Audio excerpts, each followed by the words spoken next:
Jake Stuart here with the National Sports Media Association. Today I'm joined by Mark Zuckerman. Mark, thank you so much for your time today. My pleasure, Jake. Good to see you. Mark is the two-time DC Sportscaster of the Year. Mark, what does this award mean to you? You know, the nice thing about it, Jake, I don't do my job for accolades. It's not really, my purpose in all this. But what I like about this is that it comes from your peers. So that to me is special. When the first time I won it a couple of years ago, that really meant something to me, and certainly to be recognized the second time, it means something. I do this job because I'm trying to serve the fans of the Nationals, who I cover every day and write about every day. But it's nice to know that the other people in the business also recognize it, and that's a grateful feeling. So as one of the big writers for the Nationals, obviously you've been through some big times with them. Can you speak maybe about a few moments that really stand out to you? Some things you've been able to cover? Yeah, I mean, the World Series a couple of years ago feels like a lifetime ago now because it's pre-pandemic. Right. So much has changed in the last 2 years, including the Nationals themselves. They've completely torn down their roster since then. But for me, that was kind of the culmination of a lot of things. I'd started covering the team when they first moved here from Montreal in 2005. And at that time, you have visions of what they might become someday, but you don't really know, and you don't know how long it's going to take. And it took a while, but they did finally get to be competitive, where they were in the playoffs. They won the division 4 times and then kept losing in the first round every single time. And so the way that it all came together in 2019, and not just that they won it, but the way they won it in such dramatic fashion, they kept coming from behind. I think they were 5-0 in elimination games that October, and in every single one of those games, they had to come from behind to win it. So to get to be there and see it through, and that was, the 15th year that I was covering the team at that point, that was kind of personally rewarding. And, we don't root for the teams that we covered. You're not a fan of the team, but you can't help but get kind of invested in it when you've covered them for as long as you have, and you know what it means to the people who've worked there all that time, and certainly to the fans who waited all that time to see it. So that's number one on the list for me. But I've been really fortunate to see a lot of, exciting, great events. I've seen no hitters. I've seen Max Scherzer strike out 20 in a game. I've seen walk-offs. I've been able to cover World Series and All-Star games that didn't involve the teams I was in. But, that October of 2019, kind of collectively getting to experience that firsthand and see the team that I've covered all these years make it all the way to the top, that's been the most rewarding. And what would you say, Mark, brought you into the industry? Was it a love for baseball, or was it just a love for writing? Both, really. I kind of knew at a young age, as like a 10-year-old, growing up, I'd read the paper, the sports section every morning. I loved to peruse the box scores. And, back then that was all we had. We didn't have the internet. We didn't really have any other way of finding out, who was hitting what, or what was going on around the league. So I kind of fell in love with it then. And I think in fourth grade, a friend and I created our own little classroom newsletter or something like that. And I remember I wrote about the soccer game and on the playground during recess, and interviewed other kids for that. Something about that was just really appealing. So I always liked both sides of it, and thought, well, maybe this is something I could eventually do for a living. I was fortunate enough to go to Northwestern University, where journalism is a big deal. I was there. I had a fortunate time as well in the mid-90s when the football team was really good and went to the Rose Bowl. So I got to sort of experience all that, and it kind of reconfirmed what I thought all along. This is what I wanted to do. And I've covered a couple other sports. I did the NFL for a few years. I covered some college basketball. But what I found is that just being a baseball fan first and foremost, that is what I love doing. And I love the rhythms of it. It's not for everyone. It's 162 games.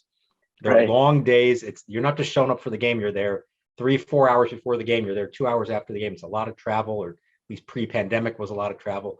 But what I found that I really love about it is that day-to-day aspect of it.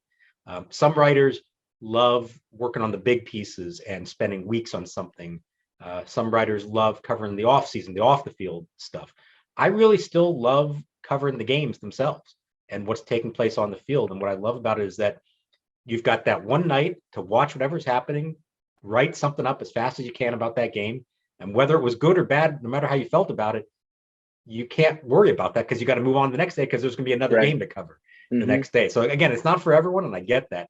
But for me, that's always been the thrill of it and what I love most about it. And who would you say If anybody, who was your inspiration to become a sports writer? What was it? Another sports writer?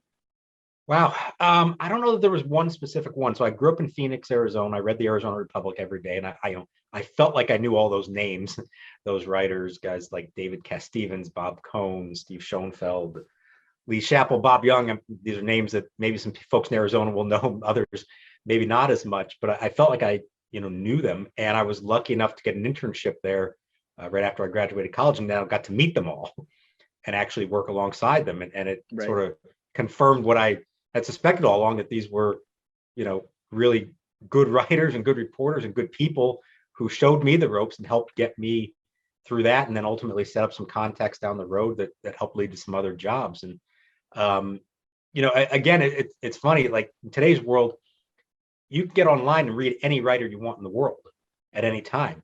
When I was growing up in the 80s and early 90s, you had your local paper, and maybe every once in a while, if you traveled somewhere, you could see another newspaper, or you pick up Sports Illustrated or Sporting News and read other writers out there. But for me, it really just kind of came locally from the guys that I read every morning when I picked up the paper. Absolutely. Thinking about specifically baseball, but also all the sports, there's been a lot of effects of COVID and now the lockout. How is these kind of I would say this unpredictability? How has it came in and affected your work? It's been really frustrating. I think it's the best way to put it, for a lot of different reasons.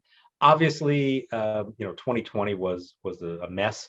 I was in Florida as it all wound down. We kind of didn't really see it coming to that extent. I remember packing up and leaving the hotel and telling the woman at the front desk and saying, like, you know what, I'll be back in a couple of weeks. Don't worry, this is all going to blow over. They'll get this taken care of, and we'll be right back to it. Well, I haven't been back since.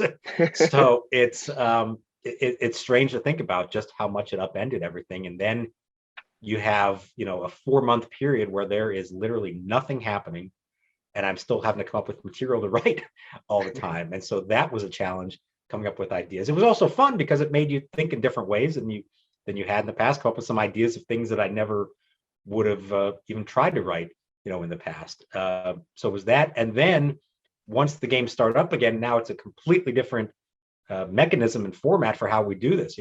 That first year, we're restricted to just the press box. You couldn't go down on the field. You couldn't talk to anybody in person. Every single interview was being done like we're doing this right now, even if we were in the same building as them. So that was strange. I had to start covering road games off TV, which was really strange for me. It still is strange anytime I have to do that. So yeah, it's changed a lot, and not necessarily for the better. The hope is that we are getting closer now to maybe getting back to normal. But then on top of all that, I've been geared up all winter for the idea of, okay, here we go, 2022. We're going to somewhat be back normal again. They might be even opening the clubhouses again to reporters. And now we have a lockout. And so I'm still sitting here in Northern Virginia instead of being in Florida, where I should be. Hopefully we're getting close to the point where this ends and we're going to have baseball soon. But it's, another aspect that I told you how much I love the everyday nature of writing about the games. Way too much in the last 2 years. I haven't been writing about games at all. And so I really hope that happens again here soon.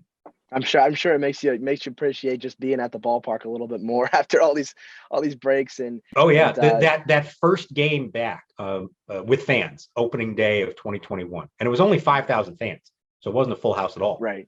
But it sounded like a full house. It meant so much. And I remember thinking, no more to myself, fake crowd noises. Yeah. Oh, exactly. And actual natural reactions to what was happening. And I said to myself that day, like, you know what, I'm never going to take this for granted. We probably did over all the years. You don't really think about that part of it. It's such an integral part of sports. It's just not the same in an empty stadium. And so, yeah, I will forever, not take that for granted, and appreciate the fact that having fans there and having that firsthand experience of what it's like, and that's what makes sports. Right. Well, Mark, I was thinking about one fun question I wanted to ask you, and doing some research for this interview, I thought about your name, Mark Zuckerman. It sounds so similar to Mark Zuckerberg. Is that something that you've heard from in the past, and I'm sure you've gotten some comments in the past? No, you're the first one to ever bring that up. Really, I never even occurred to me. Huh? Oh, yeah. Yeah, it's been going on for a good 10 years now, at least since that guy became well known. And I can tell you, every single day I get multiple people on Twitter sending me messages thinking that I'm him and complaining about Facebook or complaining about whatever it is that he's got going on. And at first I didn't really know what to do with that. I ignored it. Then I decided there was something that it just was so funny and so out there that I thought I'm going to reply to this. And I wound up replying to it like they were asking me a question about baseball, like they actually knew who I was. And so it's kind of turned into this running bit of mine where every once in a while I'll get one. And instead of telling them that I'm not the guy they're looking for, I answer it sincerely as if they're asking me about the Nationals or baseball or whatever. And a lot of my followers are in on the bit now. They have fun with it. I figure I can't take it personally. And there's some nasty stuff that's sent my way, but I know it's not actually directed at me. It's not my fault. It's not meant for me. So I might as well have some fun with it. It's a strange coincidence. It's not something I ever would have thought could ever happen.